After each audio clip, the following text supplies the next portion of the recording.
Muy bien, muchas gracias, Tomás, y a todos los presentes. Así que bueno, sin más, vamos a ir a esta construcción de conocimiento que tanto venimos cantando.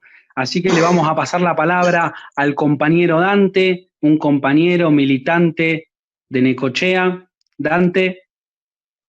Bien, primero que nada, bueno, y en línea con lo que decía el compañero Federico al principio, estamos muy contentos de poder llevar a cabo esta construcción de la mano ni nada más ni nada menos que del compañero Guillermo Moreno, que es para nosotros hoy el dirigente que ilumina, que esclarece, que se pone la patria al hombro y que nos da a nosotros una guía para seguir adelante en la construcción de la revolución peronista. Agradecer, bueno, a Guillermo por este espacio de participación, por cedérnoslo, a Rodrigo, que también es parte, y a todos los compañeros que están participando, no solo los colegas de la agrupación a la que yo pertenezco, la Néstor Kirchner, sino también los compañeros de la Brigada General. Así vamos ampliando en lo que son los conceptos y el conocimiento, y podemos empezar a transmitir de una manera más fluida este saber. También invitar a los compañeros que están presentes de juventud, que quizás todavía están participando de esta charla porque les interesa escucharnos a nosotros, escuchar a Rodrigo, Guillermo, pero no se han sumado a militar, invitarlos a la Néstor Kirchner, no solo en Necochea, sino también en distintos distritos de la quinta sección electoral, transmitirles que hay peronismo más allá de la General Paz y que el espacio está abierto. Bueno, dicho esto, le comento a los compañeros, acá vamos a exponer sobre formación doctrinaria y principios y valores de la juventud peronista del siglo XXI. Primero, para arrancar, vamos a hacer una pequeña síntesis muy breve de cómo empieza esta historia. Vamos a hacer una pequeña revisión histórica, porque si no, claro, seríamos como los progresistas que solo existe el presente. Por eso Gabriela Cerruti es periodista.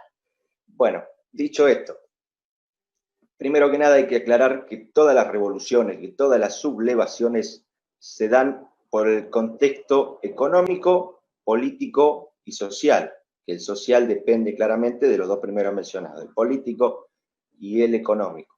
¿Cómo nace la primera y más destacada, digamos, lo que fue el punto de partida de la gloriosa juventud peronista durante la resistencia? Esa juventud maravillosa de la que hablaba el general Perón. Nace del principio de rebelión, del que nos habla el compañero Guillermo.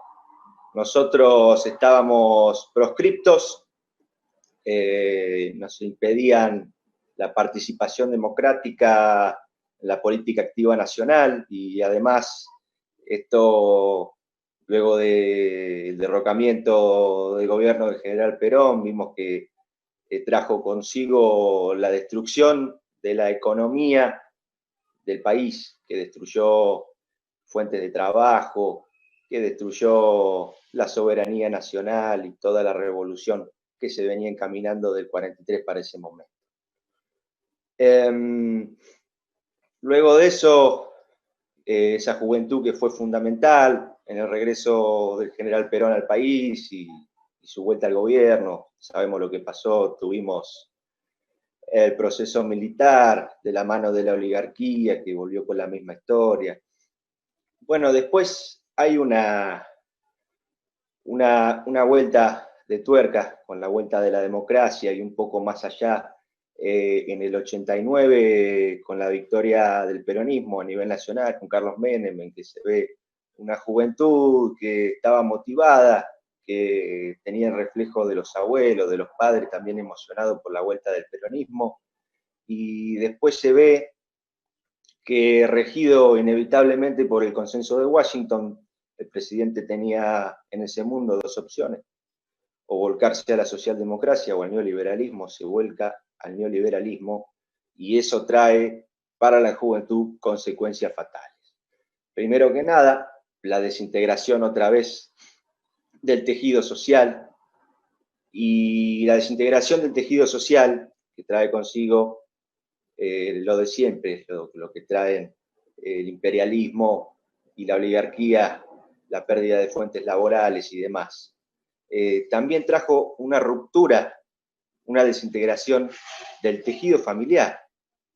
Claro, el padre de familia que ve que ya no alcanza para darle lo necesario a la señora, a los hijos, con el fruto de su salario, o incluso peor, la pérdida del empleo, y ya no se sabe en esa desesperación cómo vamos a sobrevivir, cómo vamos a llevar el día a día.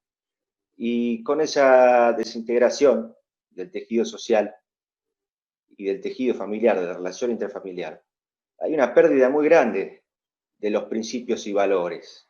Porque si bien nosotros nos guiamos por la doctrina de nuestro líder, también es muy importante los valores que tenemos desde la casa. Los valores que tenemos desde la casa. ¿Y qué valores podemos tener cuando tenemos apabullado al líder de la familia sin saber qué hacer? Entonces ahí masivamente se da una desconexión de la juventud con la política. Esto concluye en el ciclo histórico en el 2001 y un poco más adelante sabemos la historia con la llegada de Néstor Kirchner, que vuelve a poner a la patria en aras de la construcción de un modelo nacional y popular, de un modelo de desarrollo permanente y sustentable. Se reintegra el tejido social, se vuelven a fortalecer desde la comunidad las relaciones familiares. Entonces, ahí una vez vueltos a estar armados, nos volvemos a regir como juventud por el principio de autoridad. Y de ahí salimos, como predica nuestra comunidad organizada, una vez que nosotros ya estamos bien, a ver cómo está el vecino y decir, el hombre no se realiza en una comunidad que no se realiza. Y de ahí salimos, a peronizar, a aportarle a la conducción, al liderazgo, a poder terminar de concluir el proyecto. Sabemos qué es lo que sigue, la derrota electoral del peronismo y la victoria de un gobierno que trae consigo un modelo oligárquico, un modelo preperonista. Otra vez con la desintegración del tejido social y todo esto que ya cíclicamente veníamos viviendo. Bueno, muy bien.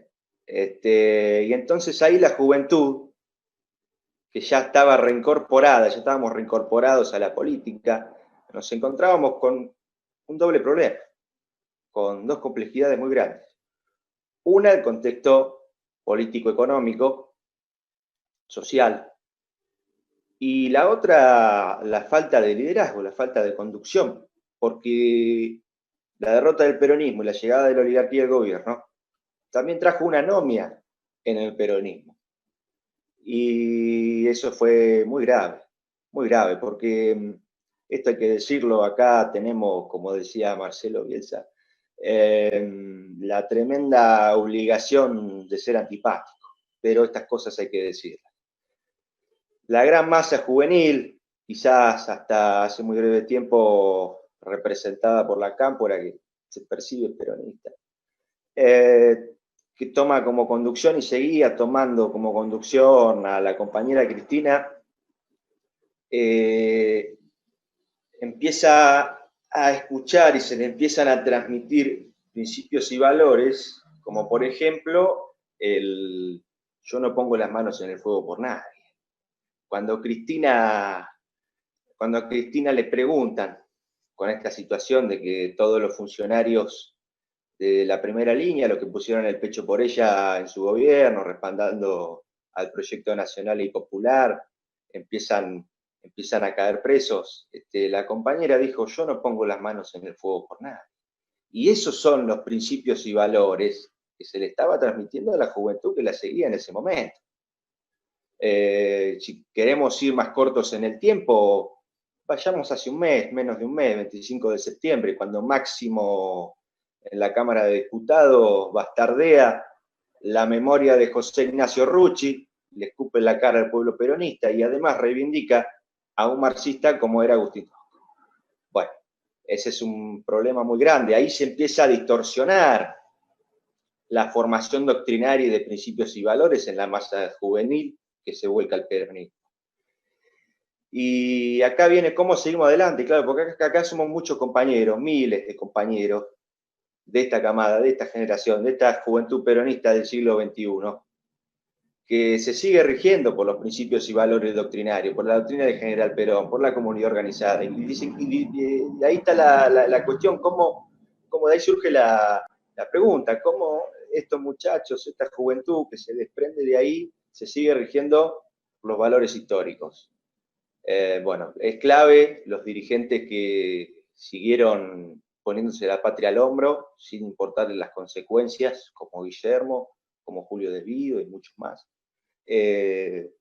Pero hay algo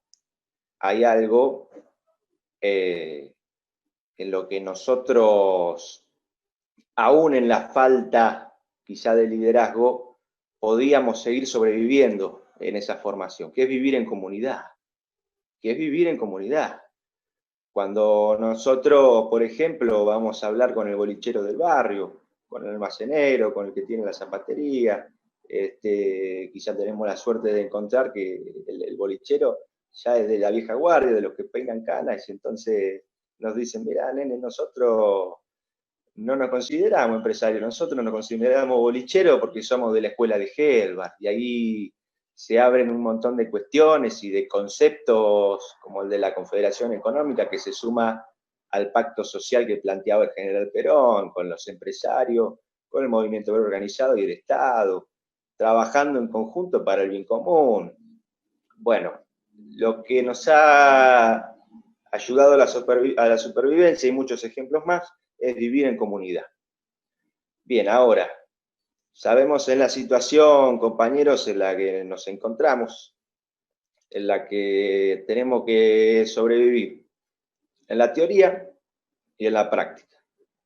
Para la teoría, tenemos esta construcción política con nuestro conductor, con Rodrigo, con Guillermo. Y en la práctica tenemos que volcarnos al día a día, meter las patas en el barrio y tratar de articular con los distintos sectores de la comunidad trabajando para el bien común. Bien, ahora dicho esto y hecho la breve exposición, habían dicho los compañeros del desencadenante, que es la pregunta para el compañero Guillermo, que sería la siguiente. En el camino de la construcción de un modelo de desarrollo permanente y sustentable, guiado por la doctrina peronista, que será la solución definitiva, ¿cómo puede, en el mientras tanto, la juventud peronista articular con las sociedades de fomento, con las entidades religiosas, con los clubes de barrio y los demás actores de la comunidad para trabajar en la recomposición del tejido familiar y en la supervivencia de los principios y valores? Que venga a reflexionar con los compañeros. Igual que acá, hay preguntas disparadoras, obviamente de las distintas generaciones, está Rodrigo, está Lucas, está José, juntamos compañeros que tienen mayor responsabilidad para que en este intercambio con el principal de la orden aprendamos mutuamente. Obviamente él desde su formación filosófica, teológica y de años de pedagogía, y nosotros desde la práctica política y cada uno desde su formación específica. Pero nos vamos encontrando en ese diálogo que en realidad los principios ordenadores son los mismos. Y las preguntas son fácilmente respondidas, sí. Y de alguna manera lo que el padre transmite es casi un déjà vu para nosotros, porque tiene que ver con nuestra construcción cotidiana. Lo mismo nos pasa cuando ahora estamos leyendo la última encíclica del Papa, hermanos todos, que tiene conceptos para nosotros muy claros, que lo que ha hecho es sistematizar algo que naturalmente tenemos. Entonces, primer tema, el saber escucharnos y el saber dialogar, y hay que construir los ámbitos de confianza. Estos son horas, son dedicaciones.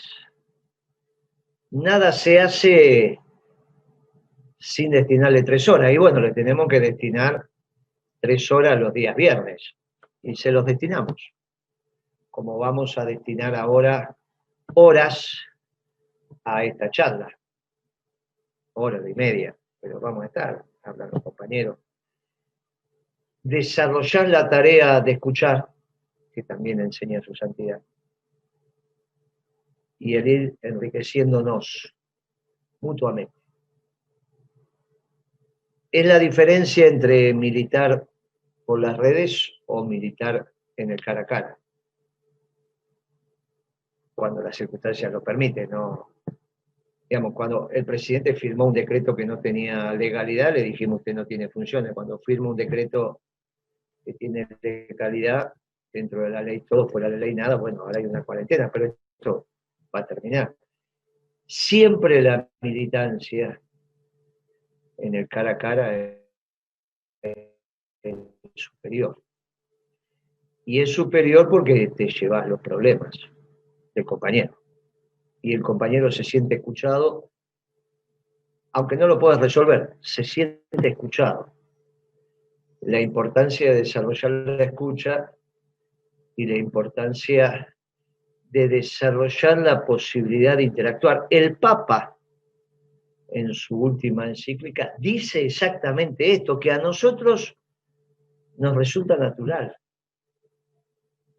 porque nada reemplaza el contacto del cuerpo a cuerpo.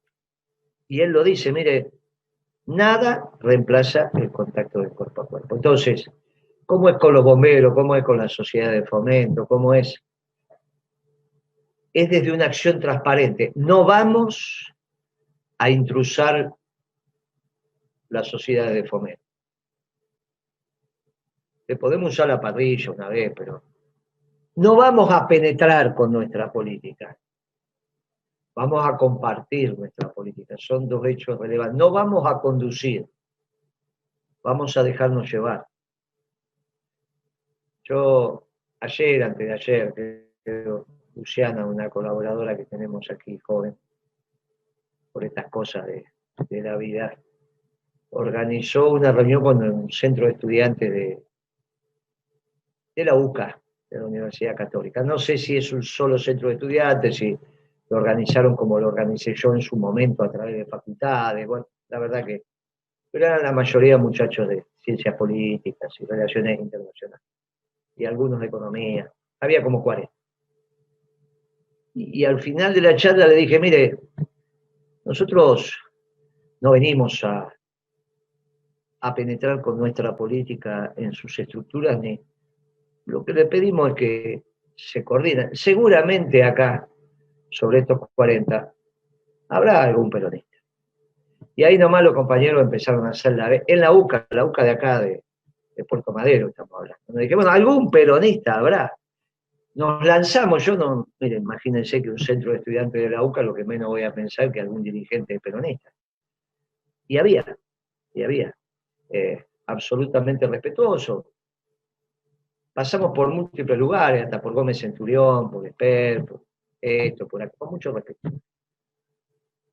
Mucho respeto sorprendente. Ustedes no se olviden que de esa universidad está ese instituto, ese chanta de Salvia que calculaba la inflación, la pobreza de cualquier manera.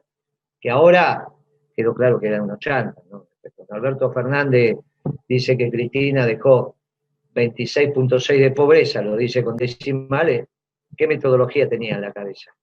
¿La de Alfonsín o la de Macri? Porque el propio INDEC de Todesca dice que hay 14 puntos porcentuales de diferencia, con lo cual, si hubiese medido 0 con la metodología de pobreza, la medición de Cristina, con la medición de Macri daba 14, con lo cual ese 26 de la antigua metodología más 14 de la nueva da el 40 que tenemos. Bueno, mire, esto es absolutamente ridículo.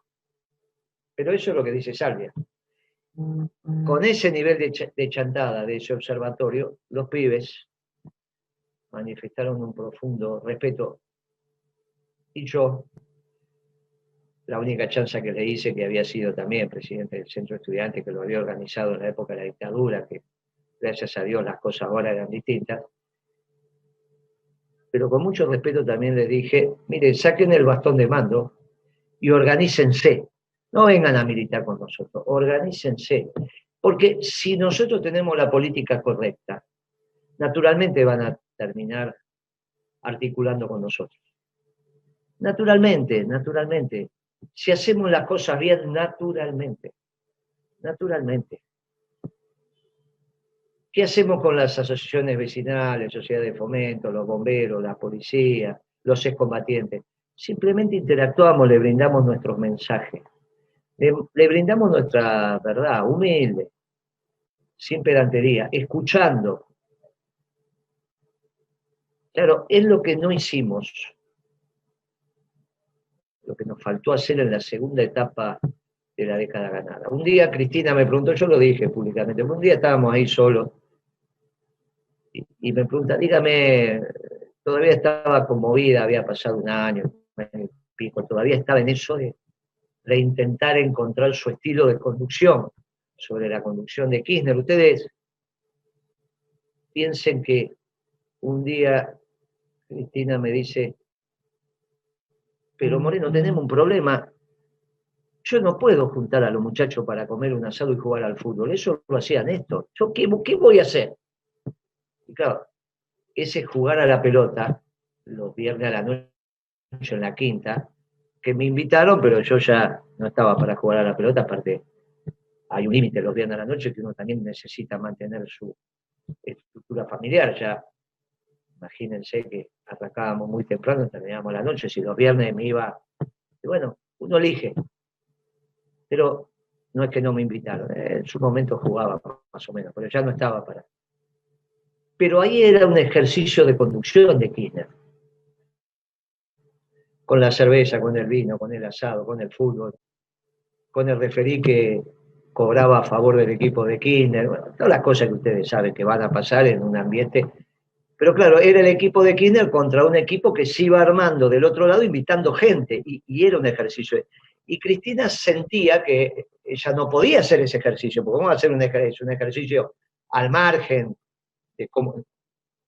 Era un ejercicio, un estilo profundamente masculino, ni bien ni mal, era un estilo de juntar a los muchachos para jugar a la pelota y comer un asado y tomarse unos whisky y vaya a saber a la hora que terminaba. Y Cristina me dice, yo no, en esa misma conversación, me dice, dígame Moreno, ¿cuál es la diferencia entre Kirchner y yo conduciendo? Y humildemente le dije, mire, una diferencia fundamental. Kirchner hablaba al final y usted habla al principio, entonces se llena de alcahuetes. Porque cuanto más arriba estás, rápidamente piden la palabra a los que son adulones. Entonces, en esta sí, la escucha es fundamental. La escucha es fundamental. Aprender a escuchar, que es lo que dice el Papa en la última encíclica, y en la militancia cuando íbamos a timbrear. ¿Qué te pasa, vecino? Y bueno, la señora que enviudó, el que tiene el hijo enfermo, el que no tiene trabajo, bueno, uno va interactuando en la institución y en la familia. Y esa relación después se transforma en representación. Escuchar. No bajar línea. Me acuerdo, con esto voy terminando, en los primeros eventos que hicimos allá por el 16. El primer evento lo hice el 15 de diciembre del 15. Macri había asumido el 10. Yo el 15 hice un evento de 60, 70 compañeros en La Plata. Pero bueno, era más una estructura de cuadro. Pero cuando ya empezamos a caminar, no se olviden que lanzamos lo de la afiliación masiva, hicimos 330.000 afiliados nuevos del Partido Justicialista, etcétera, etcétera, todo lo que los compañeros me recibían diciendo gracias por bajar, y yo no entendía eso de gracias por bajar. Hasta que me di cuenta de lo que me estaban hablando y tuve que invertir, porque el dirigente no baja, el dirigente cuando habla con los compañeros, cuando habla con la familia, sube al conocimiento. Por eso empecé con eso de volar bajito y que el conocimiento es colectivo. Claro, en esos 2 años que estuve en Italia, que le perdí un poco la temperatura, lo que empezó a privar es la bajada de línea. Es una estupidez, ¿qué bajada de línea? Que fue lo que le dice a los estudiantes. Organícense, miren si yo les voy a venir a enseñar lo que es la política. Organícense. Si hacemos las cosas bien, nos vamos a ir encontrando. Porque somos un movimiento, no una estructura partidaria, donde lo que hay somos un movimiento. No somos un ejército desfilando, somos una montonera que va yendo y que saben que viene porque levanta polvo. Era la diferencia entre los caudillos y los ejércitos. El jefe se sabe quién es porque los subalternos, no porque tiene los galones. Estamos todos iguales. Pero hay una delegación, conduce porque hay delegación, no porque el que conduce dice conduzco. La bajada de línea no es desde la autoridad del conocimiento. La autoridad te la da la posibilidad de que el subordinado o el que es conducido sepa que el jefe va a correr la misma suerte. No es vayan y hagan. Si quieren voy a hacer esto, acompáñenme. Así es. Entonces, con esas instituciones, en igualdad, vamos aprendiendo y le ponemos nuestra impronta desde la doctrina, que es lo que estamos haciendo ahora. Ahora estamos haciendo una metodología. La pregunta es una metodología de encuentro con la comunidad. Y como en la metodología hay ideología, en la metodología hay ideología. No es lo mismo que uno diga vengo a bajar línea a que diga vengo a aprender. Pero son horas también, y hay que dedicarse, y hay que hablarlo con la familia, y hay que hablarlo, no hay alternativa. Y hay que someterse también a lo que la familia a veces reclama, porque somos una integralidad, ¿está bien? Somos nosotros, somos la familia, somos la comunidad. Somos todo eso, y todo eso tiene que estar, es horas de estudio, es horas de trabajo. Así se forman, ¿eh? Así se va formando. No es la foto, la referencia, el estar, también después hay un tema de suerte, pero es horas dedicando al esfuerzo del estudio, de la lectura, de la reflexión diaria, con la satisfacción, como decía Ubalini, después del trabajo realizado. Esa es una satisfacción. Es ser honesto. Mire, la corrupción es un hecho personalísimo. Es un hecho personalísimo, de uno frente a la familia, de uno frente a Dios. Lo único que les digo, porque muchos de ustedes van a tener la posibilidad de tener lapicera, no se tienten, porque después duermen mal. Y no lo resuelve una pastilla ni una falopa, no lo resuelven hechos externos. Después de dormir mal, y después tenés un lío. Y tus hijos se dan cuenta, tu mujer se da cuenta. Después estás atrapado. Y después te empezás a sentir mal. Y ni te digo si tenés que ir a misa o tenés una conducta religiosa. De cualquiera, ¿eh? Acá hay una agrupación extraordinaria que se llama Judíos Peronistas. Judíos Peronistas. Extraordinaria. Yo dice, para nosotros la tierra prometida es la Argentina. Imagínense qué definición. Y somos judíos peronistas. Se llama así, militan con nosotros. Son unos locos lindos igual que todos nosotros. Imagínense llamarse judío peronista, es una cosa de loco. Una agrupación estructurada, tiene su Facebook, hace todas sus cosas, hay un montón de gente. Y milita con nosotros. Por los principios y valores. Porque son judíos, esta es su tierra prometida, pero son de principios y valores. Y yo el día que lo conocí, antes que empezar a hablar, le pregunté, ¿desde la trascendencia o desde la sociedad líquida? Y él lo cuenta siempre, dice, no, pero esa fue la primera pregunta de Moreno, y yo ya a partir de esa pregunta dije, estoy acá. Porque somos de los principios y valores. Cuando nosotros hablamos desde la trascendencia. Hablamos con un pasado común, con un futuro conjunto, con un pasado común donde nuestras raíces no están solamente en la pampa húmeda, ahora también están en el mar. A pesar que lo único que sabemos nosotros del mar es meternos abajo de una ola, porque ni siquiera creo que nos vayamos a nadar mar abierto, salvo algunos que acá esté muy hábil. Pero somos también, porque hoy somos tanto bicontinental como marítimo. Por eso lo de la infantería de marina, porque es un combate distinto al combate de llanura. Bueno, todo se va articulando, con los pastores evangélicos, con los judíos, con los musulmanes. Nos vamos articulando desde los religiosos, nos vamos articulando desde el nacionalismo, porque tenemos la celeste y blanca dibujada en la piel, y entonces la brigadier general dice cosas que otros no dicen. Y los brasileños van a tener su submarino nuclear, pero bueno, no perdamos la esperanza, porque no le vamos a regalar el Atlántico Sur. ¿Cómo se lo vamos a regalar? 4 o 5 submarinos nucleares brasileños, ya está. No, esto no, nosotros no confrontamos con nadie, pero no regalamos nada. Esto de que nosotros tenemos 20 llamas y los chilenos no sé cuántos aviones, no, muchachos, así no. Esto es la Argentina. Y en cada uno de los temas, nosotros decimos que no hay contagio más intenso que el contagio del ejemplo. Entonces, nuestra doctrina junta a los buenos, aunque a veces tenemos que convocar a los malos. Porque como los buenos también contagian, el ser bueno contagia, los terminamos haciendo buenos, que es lo que decía el general.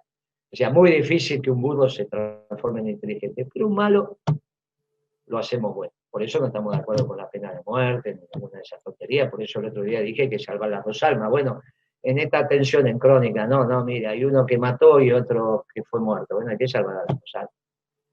Nosotros estamos para salvar a las 2 almas. Va a ser un camino largo y va a ser un camino largo. Primero que empezamos a contar, miren, muchachos, si quieren vivir de lo ajeno, no es así, no. Vivir de lo ajeno no es robarle la jubilación o jubilado. Eso no es ni robar. No jodas. Todo eso somos nosotros. Todos somos nosotros e interactuamos de cara al sol. Nos levantamos como nos levantamos, llevamos a los chicos a la escuela, estudiamos, trabajamos, vamos, venimos. ¿Está bien? Vivimos en la misma casa, yo vivo, ¿está bien? Se vive.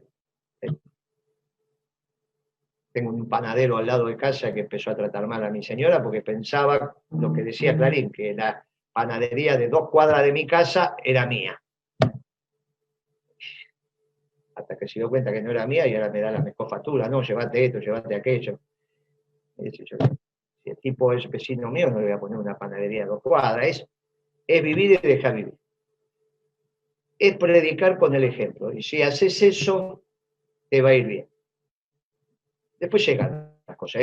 Es un camino esforzado. Pero bueno, lo importante es sentirte bien cuando Dios te dé el último don. Cuando Dios te dé el último don, que es el don de la muerte, mi querido compañero, vos igual, apóstol, vas a decir, di el buen combate. Me formé peronista, viví como peronista y morí como peronista. Doy gracias a Dios. Bueno, ahora vamos a presentar al compañero Emiliano Aguirre, que también es estudiante de abogacía, es militante de la Brigadier General de Capital y va a tratar un tema de actualidad, la última encíclica del Papa, Fratelli Tutti. Bueno, va a hacer un pequeño análisis de la encíclica. Bueno, muchas gracias, Tomás, por la presentación. Muchas gracias, compañeros, por estar acá compartiendo esta tarde de reflexiones.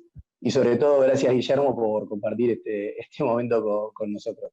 Como bien dijo Tomás, yo les voy a contar un poco sobre la nueva encíclica del Papa, Fratelli Tutti, que es una encíclica en la que el Papa nos habla sobre la fraternidad y la amistad social.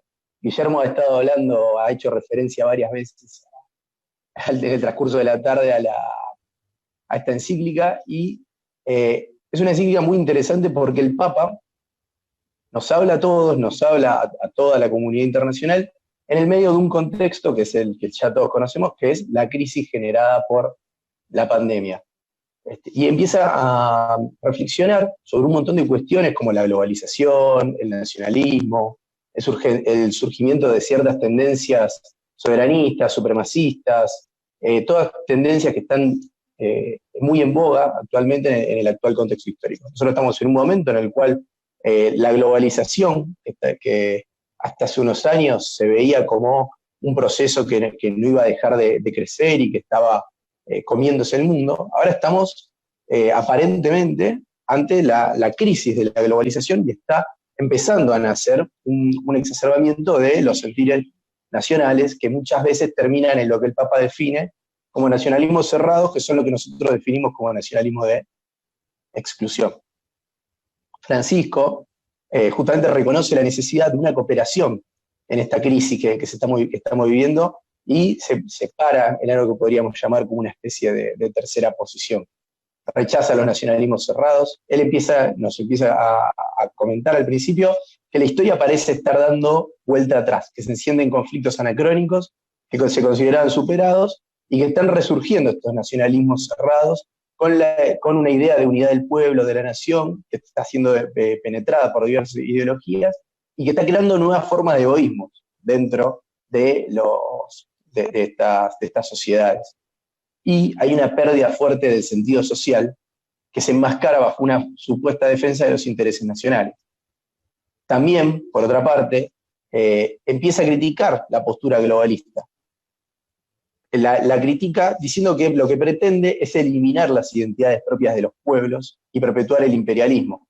Nos dice que la expresión de abrirse al mundo es una expresión que ha sido cooptada por la economía y las finanzas, y que se refiere exclusivamente a la apertura de los intereses extranjeros o a la libertad de los poderes económicos para invertir sin trabas ni complicaciones en todos los países. Nos dice que si una globalización pretende igualar a todos, como si fuera una esfera, esa globalización destruye la riqueza y la particularidad de cada persona y de cada pueblo. Francisco rechaza este universalismo autoritario que busca homogeneizar e igualar todo y nos empieza a hablar de la ayuda mutua. Nos dice, la ayuda mutua entre países en realidad termina beneficiando a todos. Un país que progresa desde su original sustrato cultural es un tesoro para toda la humanidad. Necesitamos desarrollar esta conciencia de que hoy o nos salvamos todos o no se salva nadie. Nos hace recordar esta expresión del general que decía que nadie se realiza en una comunidad que no se realiza. Así, esto aplica para el hombre individual en su comunidad y aplica a los países particulares dentro de la comunidad internacional. No al globalismo, no al nacionalismo cerrado, sí a la cooperación internacional. Respecto de estas identidades nacionales que se ven perdidas por el globalismo, Francisco vuelve a tocar el tema de un tema que él tocaba desde su Evangelii Gaudium, la primera encíclica de su papado, que pone como ejemplo el mundo que se desea desde el globalismo. El mundo que se impone el globalismo es una esfera gris, sin relieves, sin colores, sin diferencias, todo es igual, y a la larga lo que se termina imponiendo es la cultura del país fuerte, del imperialismo. En cambio, él propone como modelo la figura del poliedro. El poliedro que son el todo, la totalidad del poliedro es más que sus partes, pero cada una de las partes va conservando su identidad, su color, su parte propia como nación, cada una de sus caras. Dice, el poliedro representa una sociedad donde las diferencias conviven complementándose, enriqueciéndose e iluminándose recíprocamente, aunque esto implique discusiones y prevenciones, porque de todo se puede aprender algo. Nadie es inservible, nadie es prescindible, y esto implica incluir a las periferias. También, llevando a colación este tema de las discusiones, la libertad que está muy en boga, Francisco empieza a tocar el tema hace una crítica sobre el Internet y la privacidad, que es muy interesante. El Papa nos dice que actualmente se confunde la libertad como la libertad de navegar en una pantalla. Y que en realidad nosotros lo que estamos haciendo en las redes sociales, viendo ciertas cosas, opinando, etcétera, etcétera, lo que estamos haciendo es, podríamos decir, como sobándonos el lomo a nosotros mismos. Siempre estamos en nuestro mismo ambiente, estamos siempre con las mismas, viendo los lugares que tienen la misma ideología que nosotros, no vamos al encuentro de los demás, porque eso es como funcionan los algoritmos de las redes. Nos crean una falsa sensación de libertad y en realidad lo único que hacemos es reafirmar nuestras posturas propias. Esto es totalmente lo contrario a la cultura del encuentro, que es lo que el Papa llama, lo que el Papa predica constantemente. Y como bien dijo Guillermo hace un rato, en el capítulo 5, el Papa habla de que el factor ordenador de la política tiene que ser el amor. Explica que el amor es una virtud que tiene que permear a la política. El Papa nos dice, reconocer a cada ser humano como un hermano o una hermana y buscar una amistad social que integra a todos no son meras utopías. Porque un individuo puede ayudar a una persona necesitada, pero cuando se une a otros para generar procesos sociales de fraternidad y de justicia para todos, entra en el campo de la más amplia caridad, que es la caridad política.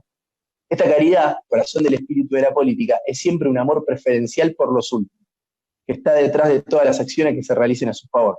La caridad política se expresa también en la apertura a todos. Esta es la caridad a la que nos va llamando Francisco. Justamente la política, cuando deja de ser entendida como un mero ejercicio de poder y empieza a ser entendida como una actividad realizada en la búsqueda del bien común, nos hace salir de la comodidad, nos hace ir al encuentro del otro, buscar en las periferias a ese otro, amarlo y buscar su bien. Y ese es el verdadero amor a la patria, el amor a la patria que nosotros vemos en el pueblo y en el amor al otro.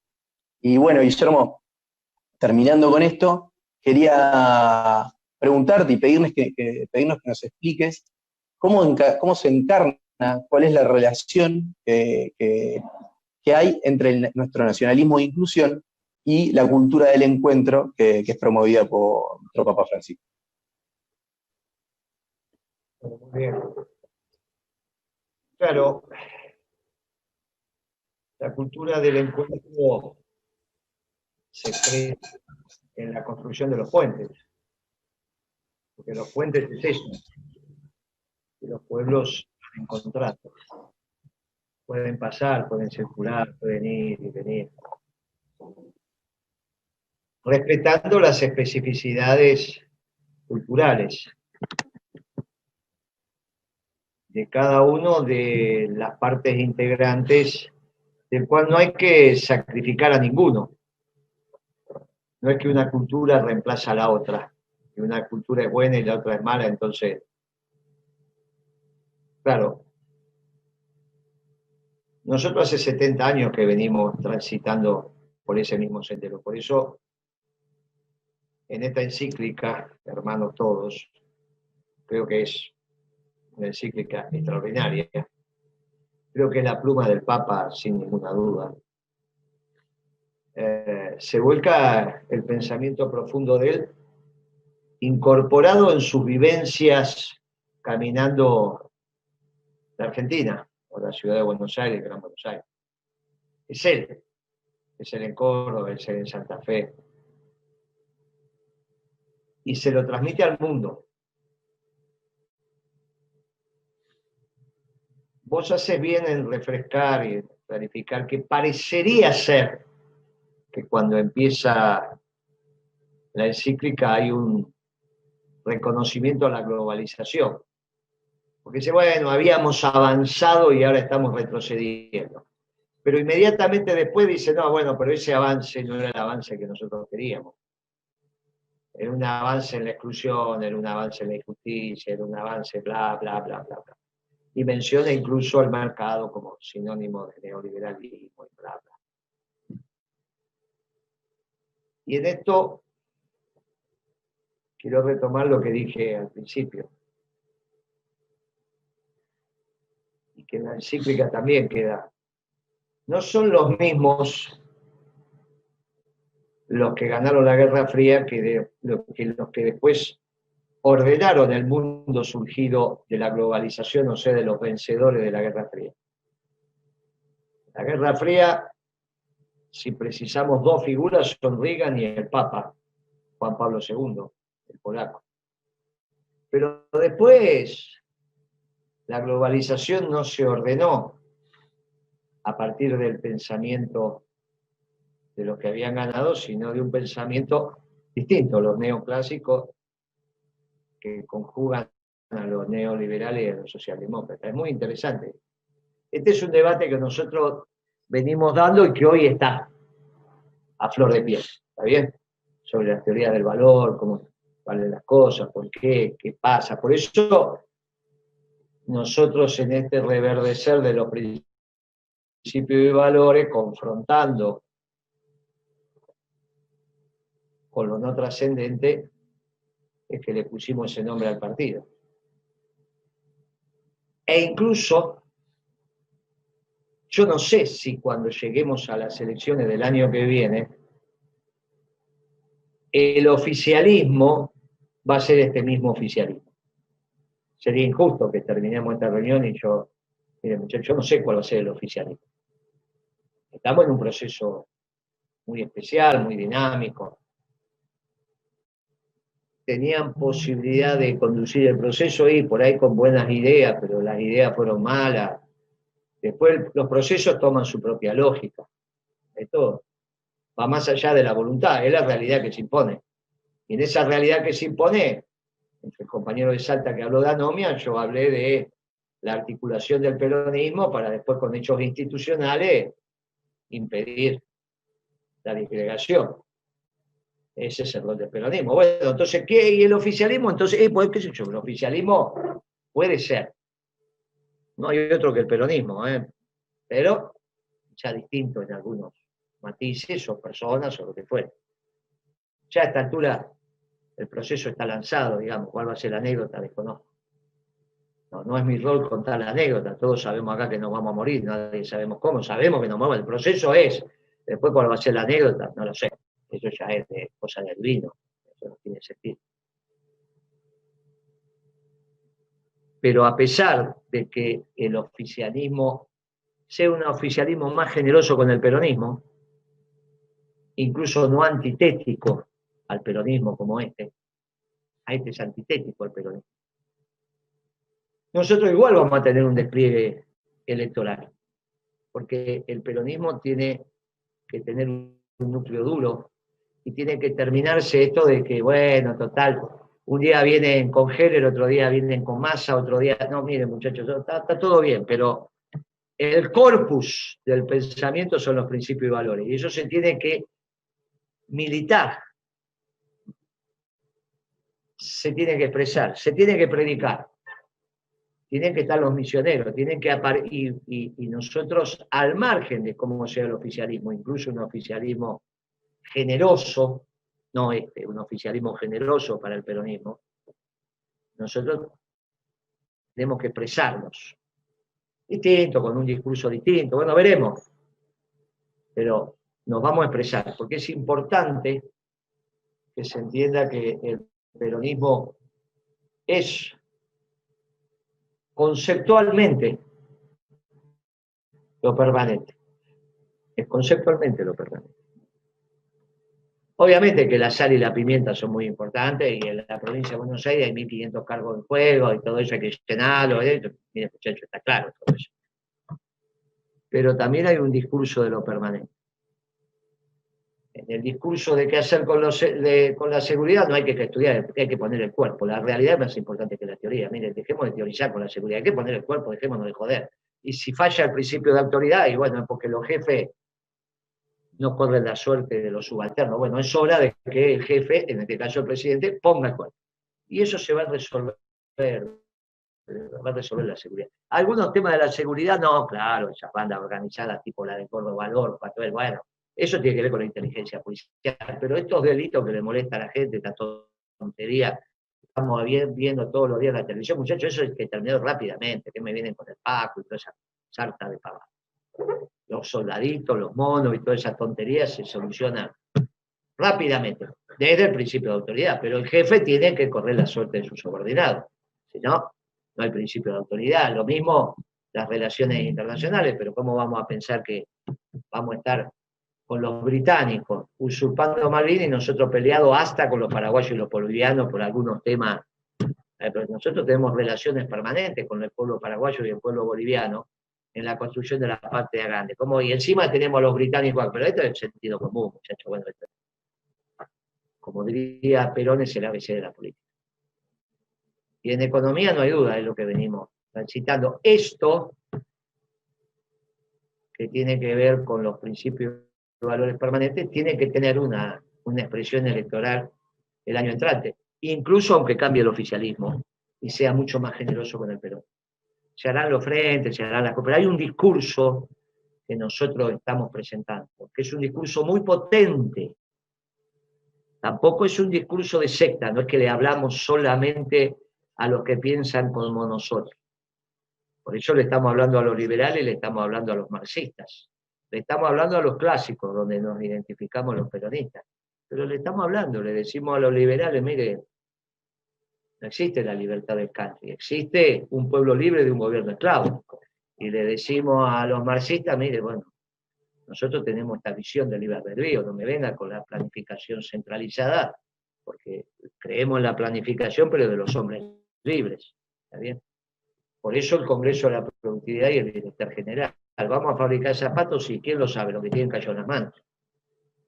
No, un muchacho que salió, mire, eso no es planificar, eso es imponer y es ridículo. Por eso es tan importante la construcción peronista, de la persuasión, y tiene que ver con la primera pregunta, ¿cómo interactuamos? Y interactuamos poniendo el cuerpo y mucho tiempo, y bueno, hay que... Ese llamado que recibí, mi mujer lo atendió Rodrigo, le dice, sí, bueno, decirle que venga para acá, que ya estoy acá, que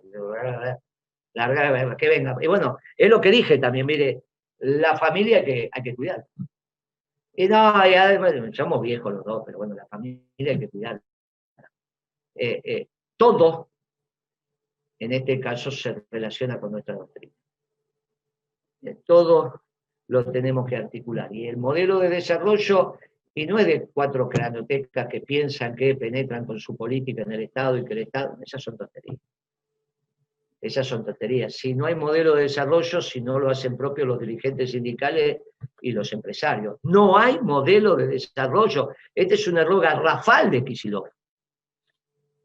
No hay modelo de desarrollo económico, permanente y sustentable si no lo hacen propio los dirigentes sindicales y los empresarios. No es que vos desde el Estado definías, esas son estupideces marxistas, o iluministas, o del positivismo, que finalmente. Los peronistas vamos persuadiendo, lo hacen propio, y cuando lo hacen propio ya no es nuestro, es de todos. El viejo dicho, cuando las ideas son buenas, son del viento. No importa, ¿no? Y es interesantísimo, porque te van puliendo el ego, te lo van sacando, que es uno de los pecados, ¿no? Entonces, hay que vivir como peronista. Y nosotros el año que viene, al margen de que el oficialismo no sea este, sea otro, proclive al peronismo, vamos a ir ordenándonos. Porque esos debates los tenemos que dar, y es importante que estén en la Cámara de Diputados, que estén en las concejalías, que estén en las legislaturas provinciales. Es importante que nos sigamos, ¿está bien? Y porque también motiva. Entonces, bueno, y ese debate hay que darlo. Desde acá vamos a nosotros a hacer la discusión política. Y obviamente que es cualitativamente muy superior al debate político que puede dar la Cámpora. Pero muy superior. Claro, la Cámpora son mucho más que nosotros. Bueno, está bien, pero, muchachos, el debate en términos conceptuales, bueno, y por eso cuando lo vas dando, claro, hoy la Cámpora tiene un lío grande. ¿Cuál es el proyecto de país? Venezuela, porque la apoyamos, no es Venezuela y ese quilombo que se le armó, ¿qué? O sea que nuestro modelo de desarrollo es joder a los ingresos fijos porque estamos estamos enseñándole al pueblo de la patria que vuelven los instrumentos indexados como eran los radicales, porque en realidad no vamos a combatir la inflación, sino que la vamos a aceptar, y entonces jodemos a los ingresos fijos, que son los jubilados y los trabajadores, porque son los únicos que no se pueden defender de la inflación, y entonces le damos un bono link y le damos un plazo fijo indexado. Muchachos, eso es brujería. Y aparte ya lo hizo Alfonsín. Pero en la antítesis del peronismo, ¿qué proyecto del país va a salir? Ninguno. Ninguno. Bueno, esto es lo que nosotros vamos a expresar. Vamos a expresar los principios y valores permanentes, que es como nos formamos. Y es como nosotros creemos en este espacio de comunidad que tienen que vivir los pueblos del mundo, que es lo que dice la encíclica, hermanos todos. Y el peronismo es la ideología que permite construir los mejores planes, programas y proyectos para la administración del reino terrenal. ¿Por quién? Por las comunidades, por los pueblos, por aquellos que les toca conducir, pero no porque se imponen, sino porque los conducidos delegan representatividad. No porque lo elija Cristina, sino porque se consensúa. Por eso la metodología es ideología. Hay un error garrafal, no lo digo yo, lo decimos todos. ¿Y cómo lo decimos todo? Y cuando persuadiste a todos, ya las ideas no son mías, son de todos. Es mucho más costoso, es mucho más costoso. Es más fácil ordenar que persuadir, es más fácil ordenar que persuadir. Ahora, el problema es que bajo la orden no tenés lealtad, bajo la persuasión es eterna. Por eso vamos a conmemorar el 17 de octubre, el Día de la Lealtad. ¿A quién? A la doctrina. Porque fue lo último que nos pidió Perón antes de morirse. Dijo, muchachos, la organización vence el tiempo. Y esto es lo que estamos haciendo. Y esto es lo que vamos a seguir haciendo. Generando que los que ya nos vamos retirando florezcan las flores. En su medida y armoniosamente. Y las flores van creciendo, van educando a su familia, la van haciendo. Van criándose como hombres buenos. Porque finalmente es lo que pide el Papa. Porque el amor florece y se multiplica entre hombres buenos. Y es lo que dice la encíclica. Y por eso dice, hermanos, todo, en síntesis. Esa encíclica, muchachos, solamente lo podemos decir acá, es una flor de encíclica peronista. Muchas gracias, muchachos. Nos vemos la próxima y gracias a todos.